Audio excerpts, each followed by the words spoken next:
Bismillahirrahmanirrahim. Di video kali ini kita akan membahas salah satu tenses di dalam bahasa Inggris, yaitu simple present tense.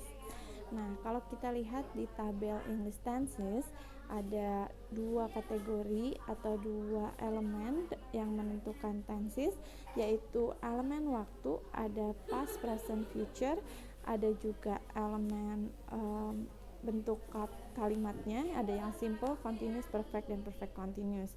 Nah, berarti simple present tense itu ada di sebelah sini. Dia bentuknya simple dan dia berbentuk waktunya itu present. Nah, kalau kita lihat di sini simple itu digunakan untuk menyatakan fact atau fakta ataupun habit, yaitu kebiasaan. Sedangkan present digunakan untuk menentukan waktu sekarang. Maka simple present tense itu fungsinya adalah menyatakan atau menjelaskan info-info faktual atau kebiasaan di masa sekarang. Nah, untuk bentuk verbnya sendiri, simple itu tidak ada tambahan apa-apa. Tidak seperti misalnya continuous itu ada tambahan verbnya berubah menjadi verb ing. Perfect ada tambahan auxiliary have, has, atau had. Begitupun perfect continuous ada have, has, had, dan juga bentuknya verb ing. Sedangkan kalau simple itu tidak ada tambahan apa-apa. Maka kita lihat bentuk verbnya saat dia berbentuk present. Saat present itu harus verb 1. Maka simple present tense cukup menggunakan verb 1 saja. Nah, kita lihat di sini kita akan pelajari tidak hanya positive statementnya, tapi bagaimana membuat negative statement dan question form menggunakan simple present tense. Di sini ada beberapa contoh present tense yang bisa kita bagi-bagi menjadi bentuk kalimatnya, bentuk kalimat berdasarkan kata kerjanya. Ada yang menggunakan observable verbs atau kata kerjanya bisa kita amati pekerjaannya. Contohnya they walk to school, she goes to school, you run to school.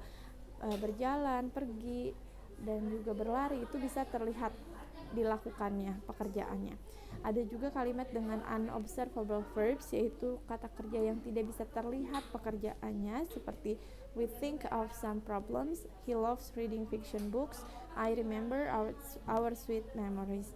Remember, loves, things itu adalah pekerjaan mental kita atau otak kita ya, jadi tidak bisa terlihat secara langsung bagaimana dikerjakannya gitu. Ada juga kalimat-kalimat yang menggunakan linking verbs. Contohnya you look angry, she seems happy, he has some novels, we are students.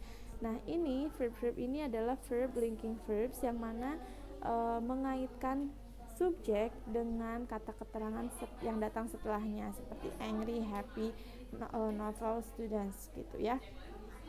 Nah, kalau kita lihat di sini di contoh berikutnya, kita lihat ada yang menggunakan s atau is di ujung kata kerjanya. Yang awalnya go misalnya menjadi goes, love menjadi loves, terus ada sim menjadi sims, terus to be ada juga yang menggunakan is di sini.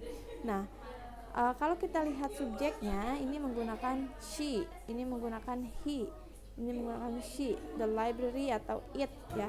Berarti kita bisa simpulkan kata kerjanya perlu menggunakan ditambah s atau is di ujungnya ketika subjeknya adalah he, she, it. Adapun ketika subjeknya we, they, you, dan I, verbnya tidak perlu ditambah apa-apa. Begitu.